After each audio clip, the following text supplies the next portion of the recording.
All right, so we got a new camera angle. We got a new room, a new place.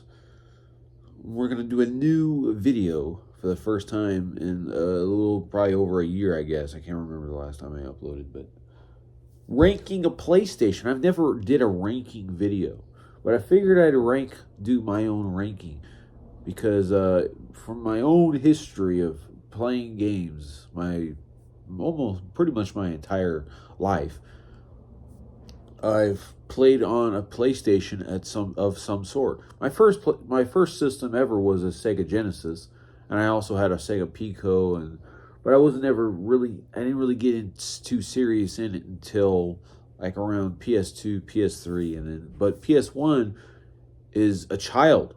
It was my childhood system, so I have a lot of fun, good memories of that system. So, anyways, I say my rankings from the very beginning, from the Vita all the way to the PS1, all the handhelds, all of the thing. I'm not including the Pocket Station, of course, because that don't count. I'm not including the PlayStation Portal. I'm only including like the main ones, the main handhelds, the main consoles, which is pretty much all of them. So the bottom of the list, I'm going to go from the bottom, all the way to the top. But the bottom of the list for me, easily, is the Vita. The Vita has good qualities to it, and it's a good system in terms of specs and what the system can do at the time from 2012 standards. But really, overall, Sony gave up on the product like halfway. Not even halfway through. Like about probably 6 months in, they gave up, and that's really sad because they had something there and just didn't really execute it as good as they should have. Like that, I played the Uncharted, I played Killzone Mercenary, I played all of the main exclusives that you would want. Even Unit 13 I played. I only played that a little bit. So if you guys look at my profile, I only probably have like 1 or 2%, but I played it enough to where like, yeah, this game is not really what I want. Last zipper game ever on the system as well, but yeah, Vita, it doesn't really have a deep library. A lot of people will praise it and say we're on Vita Island. For what? The same old like 4 or 5 games that everyone talks about. Like there's no good racing games on it besides Sonic All Stars Transformed. Tell me another racing game on it besides Gran Turismo PSP. You can play PSP with racing games on it, but only a limited amount unless you can do some ROMs and put every other game on there. So if you use your Vita for ROMs, it's probably a great system for that. But if you don't, if you use it just for the specific games itself that the system offered for it, there's really not much to it. I was done. I was bored of my Vita within probably 6 months. I played all the games that I wanted to play on it, and that was it. There's some good things to it, but it's just not the best PlayStation system. PSP follows up is the on the list of probably what number 7 on this list, right? So, yeah, we got the handhelds on the bottom, unfortunately, but that doesn't mean the PSP was bad. Okay, the PSP was I love the PSP. I had Vice City, so I had Vice City stories, Liberty City stories. I loved Madden 06. I played Madden 06 every day on the PSP. That was when I was a avid Madden player. I played Madden every day of my life because it was good. That was when the product was good, the EA was good. Burnout Legends, of course, one of the greatest handheld games ever of all time. Ridge Racer PSP, one of the best of its kind. It's a masterpiece what Namco did. But I love Ridge Racer. I love Wipeout Pure. That was another classic. So, there's a lot of good things about the PSP that I love. Even in MLB games, the MLB, the show games on PSP were top quality games. You can run through a franchise. You can do a road to the show in your on the PSP, and it looked great. If you looked at the PS2 game, and then if you looked at the PSP game, they were really hard to tell the difference. They were really good games on there. Uh, but I loved them for that, and I love the PSP. But I got to rank it at the near the bottom only because I had even better memories with the other systems. Next on the list is PS4. And PS4, you're probably thinking, wow, you have PS4 ranked low. PS4 is like my least favorite main console for PlayStation. It doesn't mean it. That doesn't make it bad. Okay, look, I rank this stuff just because it's low. That doesn't mean it's bad. It's just other things were at a higher level, and I see things at a higher way.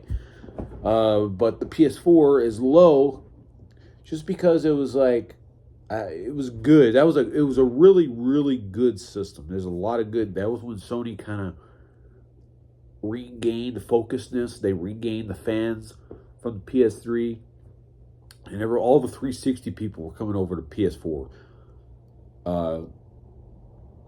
But really, we didn't get a traditional Gran Turismo on that system, except for 7. But I don't count 7 because that's not a game really made for the PS4. It's made for the PS5, and they ported it to the PS4. So there's not really a traditional PS game that runs it. They had GT Sport, but the servers are already closed down. There's no really traditional Killzone game. They had a launch Killzone game, but that was the only Killzone game that we got, and it wasn't even really that good. Aside the multiplayer, the multiplayer was a lot of fun, but it died because Sony they pulled the servers. So that makes no Killzone games online playable unless if you can do your reverse engineering and play them online that way, unfortunately. But yeah, there's no traditional Killzone. There's no traditional Gran Turismo, but there's Spider-Man and there's Horizon, and Horizon is good, but it's not the end all be all. It's not the greatest game franchise ever. Like Horizon is like the lowest tier of those games that came before Horizon. I enjoyed Horizon. Don't get me wrong. I beat both of the games. I beat both of the DLCs. I put 40 to 50 hours in both the games. I'm not even they're quality games. Don't get me wrong, but I feel like Guerrilla made better games. And Spider-Man again. I like Spider-Man, but it's not. I'm not going to rank the system high just because of Spider-Man. And it's got one of the worst Ratchet and Clank games on the system. It has the very off the wall Ratchet and Clank reimagining 2016 that really wasn't a true Ratchet and Clank game. It was just to capitalize on the movie. That movie flopped miserably, and they haven't returned to that type of idea since. Now, I like the PS4. I love Gravity Rush 2. I love a lot of other exclusives on there, but it doesn't really have any first-person shooters outside of Killzone Shadowfall that are first party. Which is pretty funny because Concord is the first-person shooter exclusive that we've had since Killzone Shadowfall, and I find that sad. But anyways, yeah, I have to rank the PS4 that because of the fact of all those elements. But again, it has a lot of good RPGs on there. It's got Persona 5. It's got a lot of good stuff also. But yeah, just from a perspective of that. And then also, next on my list is PS2. And PS2 is weird because PS2 is really, really low on this list because it's so beloved. It's so remembered as the greatest system ever. It's the most sold system ever. Um, Regardless if it was sold in other countries for a lot longer than America, but Sony was really, they made that PS2 last a long time. It just kept selling and selling and selling. But I love the PS2, and I have one. I have it hooked up right now. I have it to play my PS1 games. I have it to play my PS2 games that I have, some of my racing games that I love to play on it. But I have the PS2 ranked as where it is because a lot of those games in that era were experimental games. And a lot of those games were either good or really bad. And also, they were still trying to figure out, polish up 3D. And some of those games just have terrible checkpoints. Some of those checkpoints are few and far between or none at all. And some of them just have those just early mid 2000 BS that you get in those games.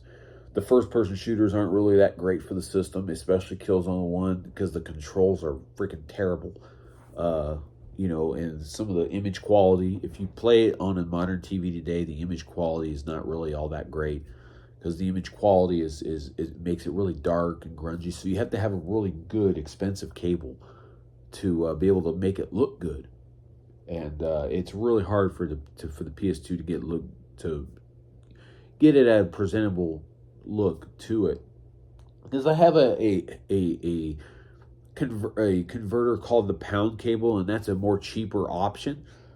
It's like $30, but there's much more better options for like $70-$80 cables, and you're going to be paying, and it's going to be looking a lot better, and you're going to get a lot more options. Gran Turismo 4 is also on there, one of the greatest ones of the series. But however, I mean, look, I love the PS2. I love Sly Cooper. I love the Ratchet and Clank games.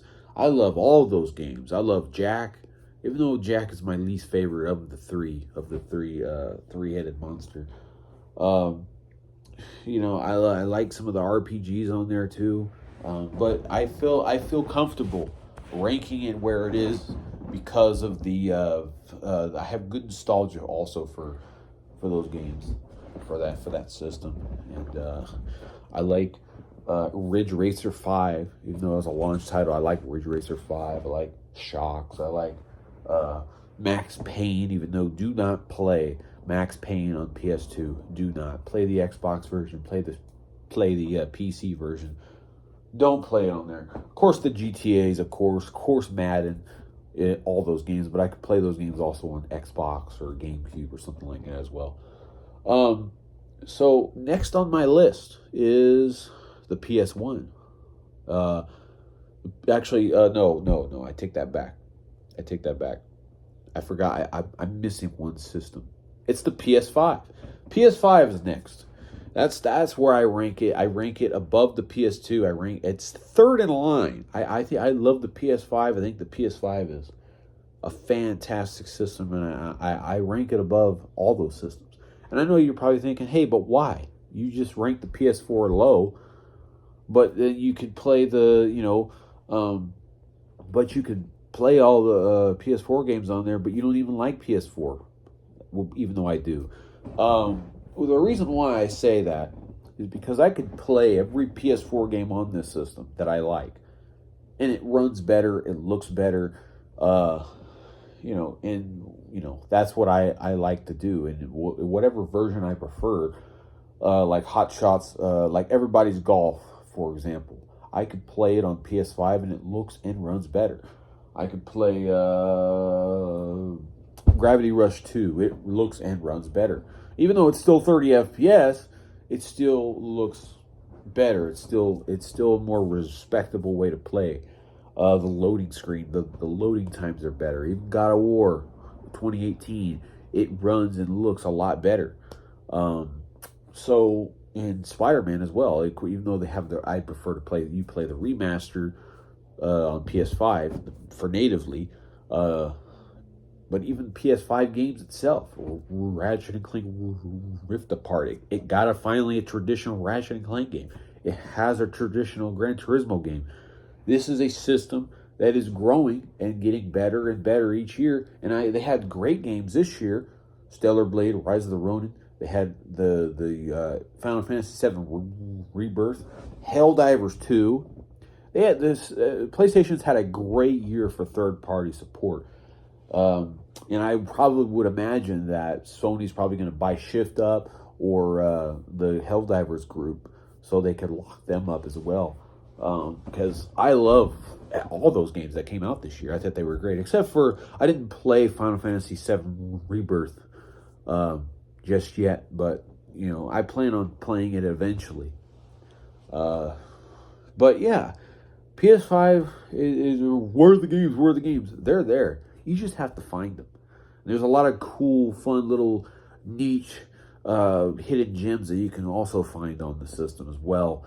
I don't recommend every PS4 game you play. I still think you should probably play some of them on the Series X, like Mad Max, for example. Mad Max shouldn't be played on PS5 because it's still 30 FPS, but you can play it on Series X at 120 FPS. But anyways, I'm going to be short on the PS5. It's third in line, and I think it's the best of the modern PlayStation systems. Anyways, I put the PS1 at number 2, and it's weird because it's my childhood. We can't let nostalgia blind ourselves. But I love the PS1. I love everything about it. I love the racing games. I love the platformers. I love the you have your games. You have your BS that you don't get checkpoints, and a lot of the controls are horrible. So some of the games too.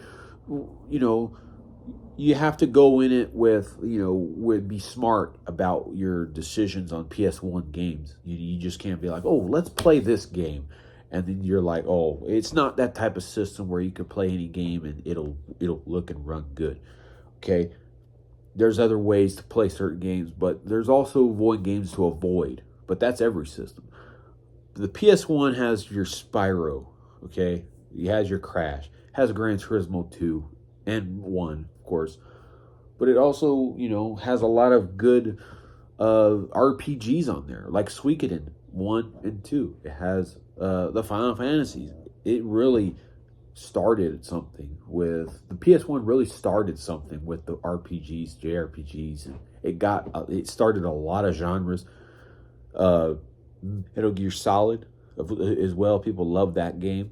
So there's a lot of stuff on PS1 that really started a tradition, really.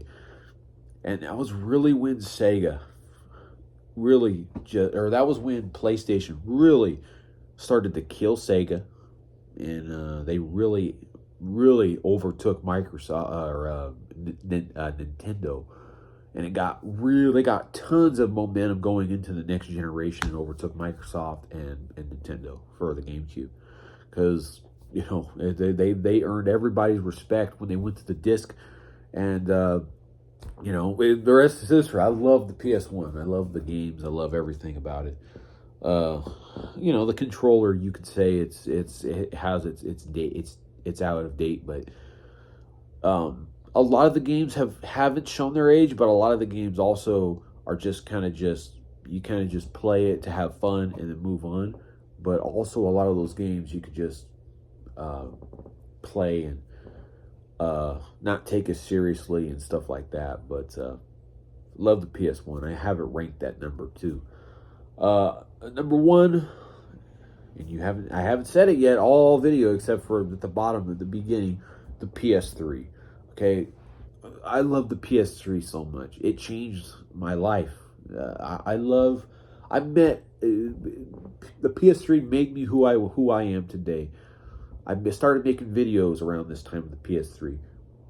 I made my Twisted Metal PS3 video on in like 2008 or 2009, and it gained traction and it got an audience, and I started to meet people, and I met people, and I got invited to white rooms on PS3, and we had a great time. I met all these people, tons of people. It was around the Trey Brotherhood days where We would come in and people would talk, we would chat, it would be for hours, hours on end. And we aren't even playing, we haven't even talked about playing games yet. The PS3 was more about games. It was about the social experiment. It was the social aspect. It was about PlayStation Home. It was about meeting people. And these people changed my life. I still talk to a lot of these people today because of PS3, because of YouTube at the time. I love the PS3, and I would go into the games, but the games are just on another level. I think the PS3, kills on to Gran Turismo 5 and 6, Resistance, Uncharted, The Last of Us 1, the original Last of Us as well. The collections, the HD collections, like the Sly Coopers, the God of Wars, God of War 3.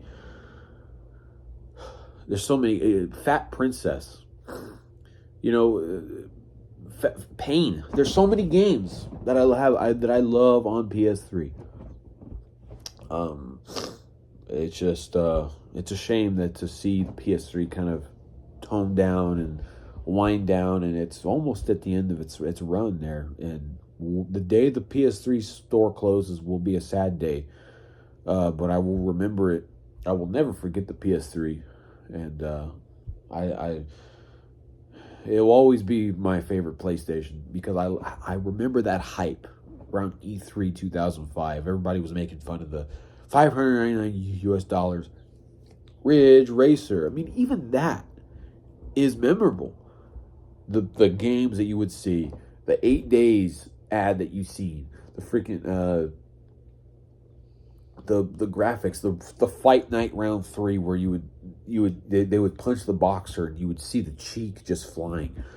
Even though you seen it on 360, but you see it on PS3, and PS3 was marketed as the most powerful system ever. And it also didn't really seem that way because they didn't put as much RAM in it as the 360. They didn't have cross game chat. But I love the PS3 for what it was and all the features that it gave us and all the fun that it gave us. That's why I rank PS3 number one. It changed my life forever, and it introduced so many friends, so many people, and I'm still doing it to this day. Only a little older and a little bit more mature. But man, you gotta love the PS3, and I played the PS3 more than the 360. That was really the last generation where Microsoft and Sony went toe to toe, and it was a lot of fun. But anyways, 23 minutes is enough. So, anyways, what is your ranking of PlayStations? It could be any ranking. You could have a completely opposite. You could have the PS3 at the bottom. You can have the PS2 on top. You could have the Vita on the top. You can have the PSP on the bottom. Do whatever you please in the comments, if you do comment, because I don't really get many anymore. With this YouTube algorithm, it's really hard for me to grow and get better. But I'm just going to take it as is. Whatever happens to this video, that's what it does. So anyways, take care.